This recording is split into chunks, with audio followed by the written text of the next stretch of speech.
Alors, c'est reparti de Jiao. Je quitte ce charmant petit village. Petit. Il y a un café, rien d'autre. Et mon albergue qui est, on pourrait appeler ça un château. La vie de château. Alors, on ne dit pas ça tous les jours. Prochain albergue, San Antonio del Rat, si je ne me retombe pas, ou Rates, parce qu'en espagnol, mais là on est au Portugal, en espagnol on prononce toutes les lettres, est-ce qu'au Portugal ça devrait être la même chose? Alors San Antonio del Rates, en tout cas, dans ces eaux-là, et là c'est une albergue très humble, un dortoir quoi. Donc la vie de château est terminée pour aujourd'hui. Peut-être une prochaine fois. Alors, il y en a certains de mes lecteurs, mais je dis lecteurs en fait, mais ceux qui me suivent, mes auditeurs, je sais pas, vous reconnaissez, me demandent qu'est-ce que je mange. Ben, je ne mange pas premièrement au restaurant. Pourquoi? Ben, c'est long le service quand tu marches. Attendre pour te faire servir, ça peut être long. Les restaurants peuvent être pleins. Et c'est surtout, c'est pas donné. Alors pour économiser, comme je dis, dormir, c'est essentiel. Et des fois, je paie, comme hier soir, cette nuit, j'ai payé 50 €, ce qui est énorme comparé à 15 € d'habitude. Donc je préfère investir dans une bonne nuit qu'un resto. Je parle même pas d'un bon resto parce qu'un bon resto c'est encore plus cher. Donc qu'est-ce que je fais? Ben, je vais dans les supermarchés. Ben, c'est intéressant parce que j'essaye des plats. J'essaie des choses que je ne connais pas. Parce qu'ils ont des plats tout préparés hein, dans les supermarchés. Ben, c'est des petits plats relativement simples. Et dans les albergues, il y a des cuisines. Il y a une cuisine. Fait que je peux faire du riz ou des pâtes. Il n'y a rien de trop compliqué parce que je cuisine très simplement. Alors c'est ça. C'est ça que vous voyez pas à table, à moins que je déjeune et je vous montre une pâtisserie dans une vitrine. C'est différent. Et c'est pas montrer une pâtisserie dans une vitrine, mais c'est pas dispendieux. Donc c'est surtout pour ça. Donc je n'ai pas de plat dans les guides touristiques. Ils vont au resto puis ils vont manger ceci, cela. Non, pas moi. En fait, si l'occasion se présente, je vais le faire. Mais principalement, je mange en faisant mes courses. Comme à la maison. Comme dans le quotidien. Et ça ne me dérange pas. Alors, hier, j'ai vu que presque pas d'endroit pour me désaltérer ou même prendre un café le matin. Mais là, je viens juste de partir de mon albergue et déjà, j'ai vu 2 cafés. Alors, tu vois, les jours ne se ressemblent pas. Mais j'en ai pas besoin pour le moment, peut-être plus tard, un bon café, car en principe, j'ai besoin de 2 cafés. C'est pas essentiel, mais souvent. Et mais ce matin, j'ai eu mon déjeuner compris dans ma vie de château. Bon camino. Donc, bon camino. Donc, j'en ai pas besoin. J'ai bien déjeuné. Fromage, jambon, etc. Fromage, c'est ça, des très bons fromages. Et café, évidemment. Voici une marque jaune, rouge. Est-ce que c'est le chemin, la marque du chemin portugais? Je l'ignore. De toute façon, ce que je suis depuis hier, depuis que j'ai commencé, c'est des flèches jaunes comme on retrouve en Espagne.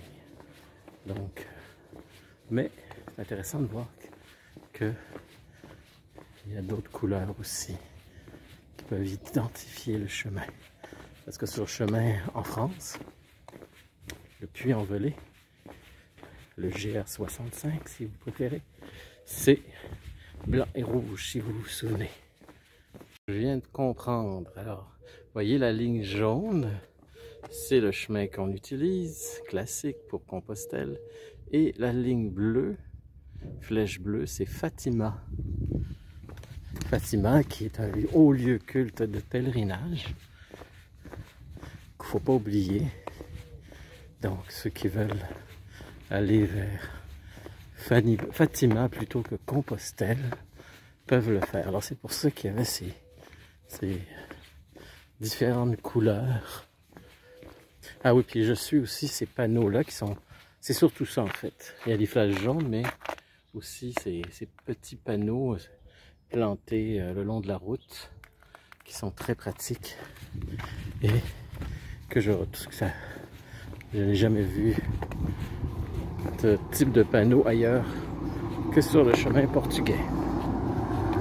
Alors ici vous les avez toutes, les fameuses flèches jaunes qui sont très pratiques, la petite pancarte que je vous disais qui représente le chemin portugais et les deux couleurs du chemin portugais. Alors je me trompais pas, c'est vraiment le jaune et le rouge.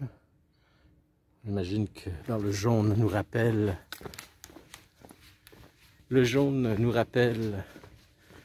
la flèche jaune du chemin portugais et le rouge, le drapeau portugais, si je ne me trompe pas, est principalement en rouge. Puis il y a du jaune aussi dedans, c'est vrai, mais surtout du rouge, si je ne me trompe pas. Si ma mémoire est bonne. Donc voilà pourquoi. Voilà ceux qui viendront faire le chemin de portugais, ils sauront comment se guider. Et j'avoue que les deux lignes là, rouge et jaune, c'est la première fois.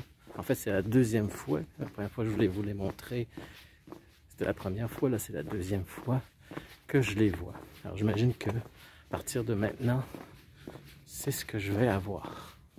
Alors, je suis tout énervé car c'est mon premier sous-bois au Portugal.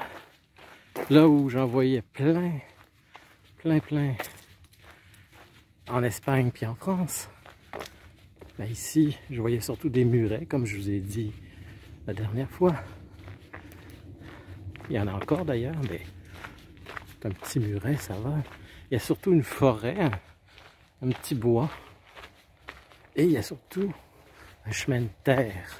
C'est ni des pavés, ni de l'asphalte. Là, ça commence à être intéressant. Et ça sent tellement bon. Je sais pas qu'est-ce que ça sent, mais ça sent bon. Ça sent, il y a des parfums. Est-ce que c'est l'eucalyptus? Je sais pas si l'eucalyptus sent aussi fort. Mais ça sent très bon. Alors là, l'aventure commence. Enfin. Je me disais aussi. Sortir des grosses villes comme Porto, ça peut être très long. Dans le cas de Porto, ça a été une journée. Même si la moitié de la journée, c'était quand même la campagne, mais ça ressemblait pas tout à fait comme la campagne que je connais. Et le muret disparaît. Là, on est dans le bois. Yahoo! Enfin! La nature. C'est la raison d'être du chemin. D'être dans la nature. J'entends pas encore des petits oiseaux. Mais au moins, j'entends pas les autos. Ça fait quelques églises portugaises que je filme pour vous les montrer.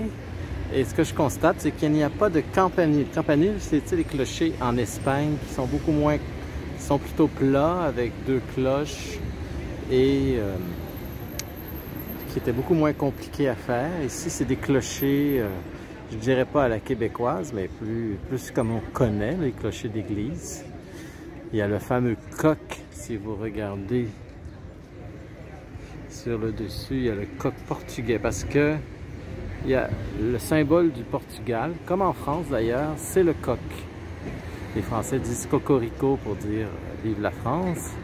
Les Portugais, je ne sais pas, mais ils ont le même emblème qui est le coq. Ça symbolise un peu un animal combatif, prêt à attaquer. Mais là où les Portugais me surprennent par leur humour, c'est ceci, un pèlerin, une statue de pèlerin juste devant l'église, en Lego. Vous reconnaissez le style Lego? Alors c'est tellement drôle de voir ça. Surtout avec la lumière du soleil qui découpe bien la statue. Ben, c'est une statue en granit, hein? C'est quand même quelque chose, mais avec pleine d'humour, en le style Lego. Alors, vous pouvez voir ici, on est dans le village de Villa quelque chose. Excusez-moi. Des noms, vous savez, hein, il y en a tellement. Chaque petit village. Villa quelque chose. En tout cas, ça commence par Villa. Alors, je suis allé voir le nom du village, c'est Vilarino. Alors, j'aime pas vous donner des informations semi-complètes. Alors, je continue.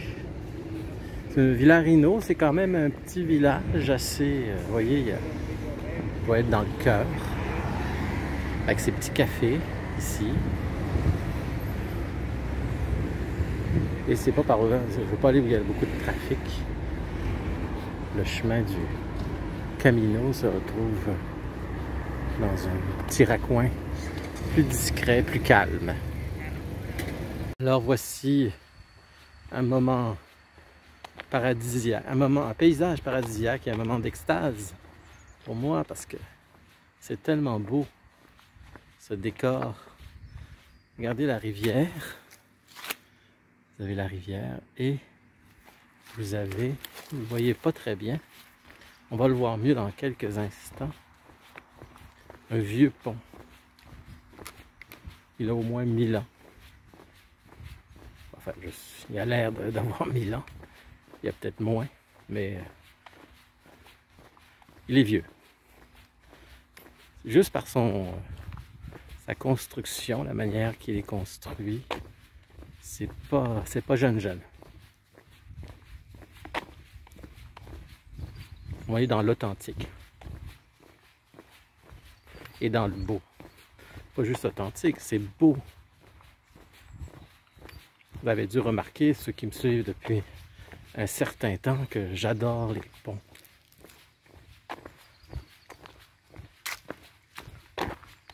Il y en a des... C'est peut-être parce que ça symbolise le passage d'un espace à un autre. Regardez ça. Comme il est beau celui-ci. Juste ça, là, ça n'a pas de prix. N'est-ce pas?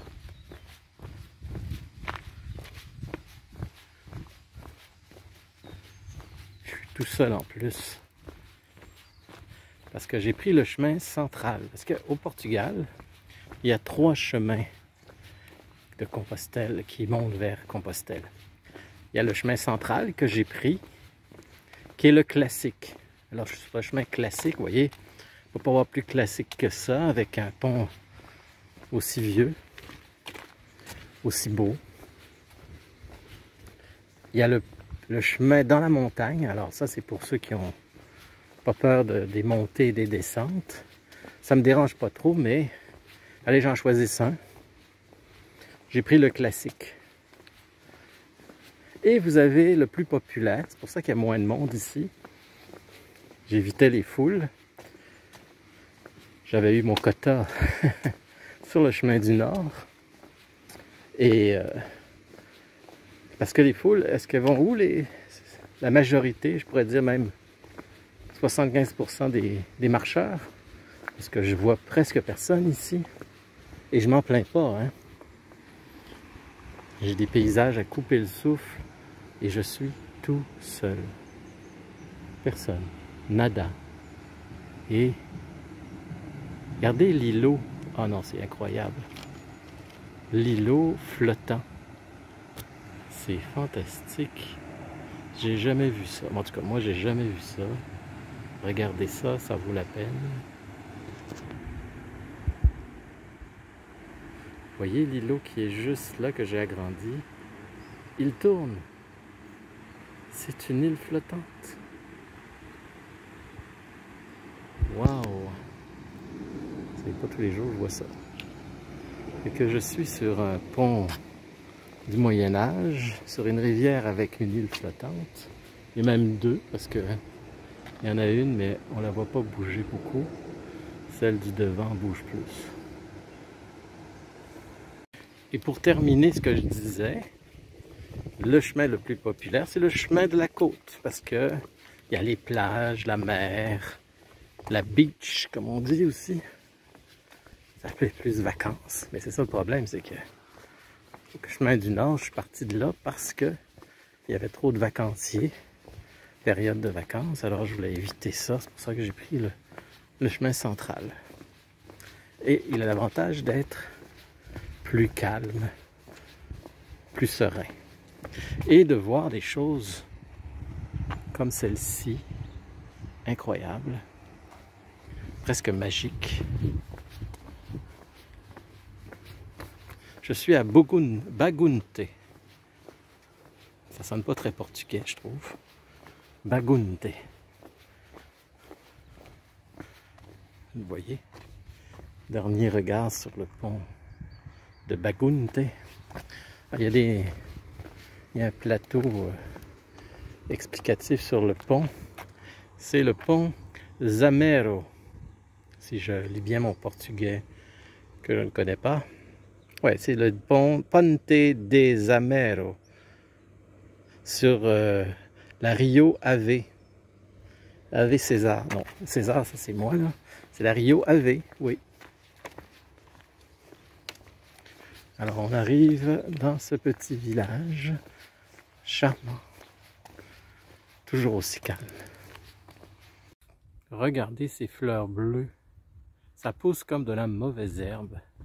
C'est incroyable. La température est idéale pour la culture des fleurs, de n'importe quoi. Ça pousse, ça pousse. Des champs de blé. Non, c'est pas du blé, excusez-moi, c'est du maïs.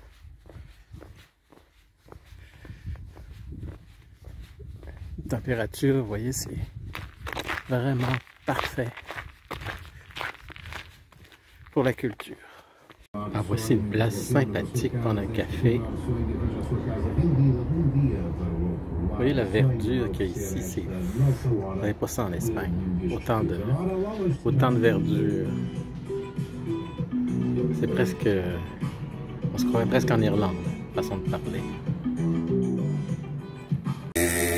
Alors je regarde au loin vers la côte, le chemin côtier, puis je vois des gros nuages gris, pas de pluie, mais je crois qu'il y a eu un incendie, puis je sais qu'il y a évidemment des incendies majeurs en Espagne puis au Portugal. Et là je vois, je sens pas le brûler, mais ça ressemble tellement à un gros nuage de feu. On voit pas de feu. C'est peut-être comment dire, de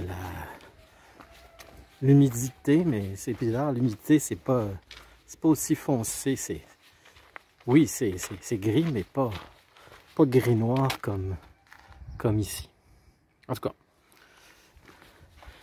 une chose est sûre, c'est que moi, avec, regardez les routes en pavé aussi larges, entourées de murets, s'il y a un feu, ben, je suis pas mal à l'abri parce que il n'y a rien qui peut brûler ici. Puis, il n'y a pas beaucoup de forêt. En tout cas, il y a des arbres, oui.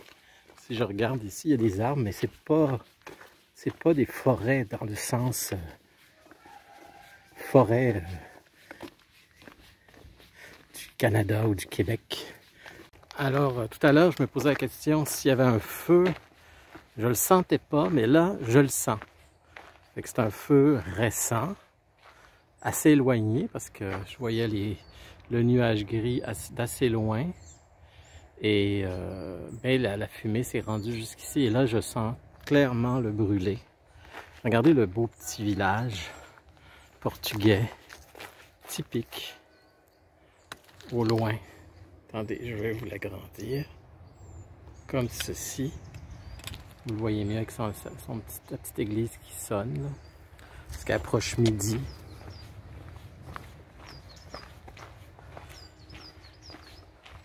Alors c'est...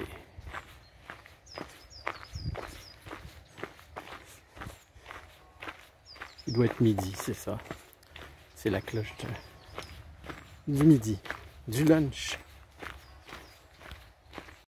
Alors voici une église très jolie. Avec ses azuleros. Et il y en a partout. Ils en ont mis partout. C'est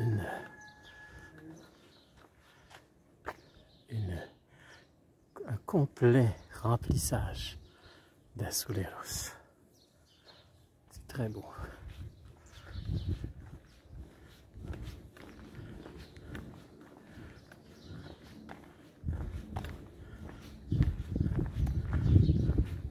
Alors j'ai oublié de vous dire que c'est l'église de quel village. Alors c'est l'église de San Miguel de los Arcos. Regardez ces fleurs. C'est beau. J'en reviens pas là. Comment le soleil... Mais il y a quand même pas beaucoup de pluie. On sent que ils vivent une sécheresse comme le reste de l'Espagne, mais il y a quand même... C'est moins pire que... Ils souffrent un peu moins que l'Espagne. Il y a toujours les risques d'incendie, comme là, il y en a un, littéralement. Là, on voit très bien la fumée lointaine de cet incendie. Ah, il y a un café. J'ai déjà pris mes cafés. Et peut-être que je vais prendre une café Barbarossa. Peut-être que je vais prendre un rafraîchissement qui ne serait pas désagréable. Ici, une compagnie portugaise s'appelle Transportes Transport Matos. Excusez-moi. Transport Matos. Et dans le langage français, en France, du matos, c'est du matériel. Donc, le mot matos, je pensais que c'était une forme d'argot parisien ou français, ben en fait c'est du portugais. Alors on apprend tous les jours. Ben, si dans le sens, ben, j'allais voir Google Translate, traduction, voir matos, qu'est-ce que ça veut dire en portugais, mais je vois pas d'autre chose. Transporter, transportes, matos,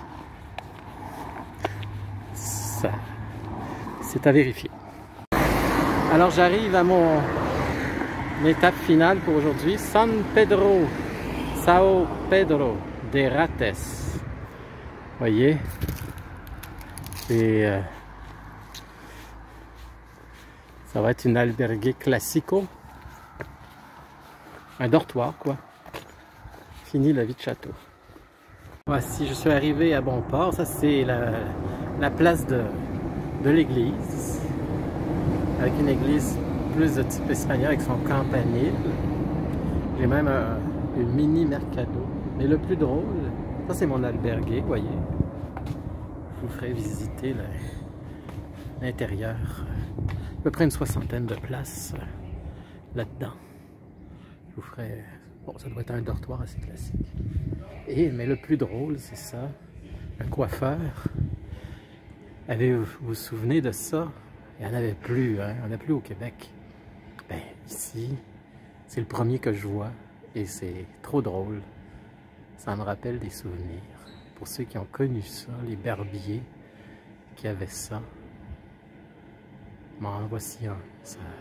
C'est du vintage, comme on dit, du retour des vieilles affaires. C'est mignon. Ça, c'est le resto. En attendant que je suis en train de prendre un petit lunch, un petit quelque chose. Je vous montrerai ce que je mange.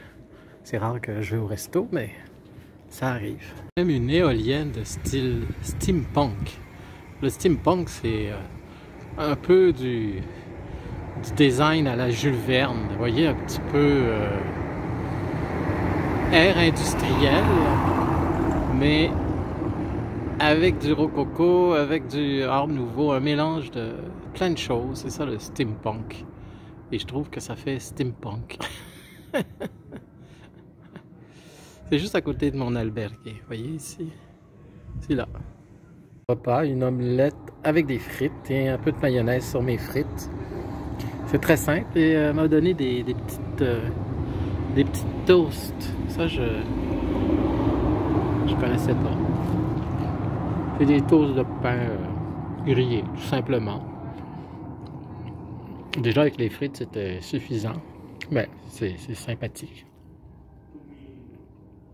Alors, l'éolienne steampunk, que j'appelle steampunk, c'est particulière et sur le terrain de l'albergue.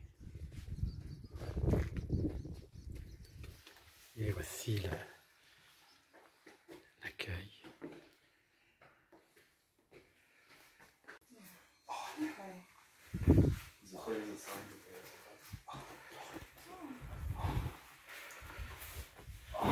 Alors, je vous ai montré mon albergue. C'est parce qu'il y a du monde, alors je voulais pas les déranger. Vous voyez mon lit avec mon sac à dos. Alors, dans la tradition du Camino, on doit laisser nos chaussures comme ça à l'entrée. Toujours, toujours. Alors, c'est un donativo. Qu'est-ce que ça veut dire? Ben, on donne ce qu'on veut. Vous voyez ici, quand on fait notre lavage, on a tout ce qu'il faut pour faire sécher. La table un petit peu vermoulue, elle est un petit peu tordue sous le poids des années. Et il y a toujours mon éolienne surréaliste. Alors, un lieu un peu très reposant. Pas un peu, très. Ah, ici, il y a une vieille charrette. Voyez, une vieille charrette, c'est comme un musée. Je sais pas si c'est ouvert.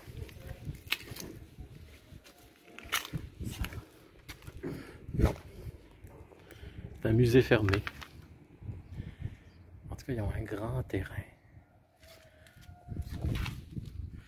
Alors, c'est... Quoi dire de plus que... Vous voyez, ça c'est l'édifice où je peux dormir. Alors, quoi dire de plus? Ma journée termine dans un beau soleil. C'est incroyable la température que j'ai. Je suis très gâté. Alors, bonne journée et à la prochaine!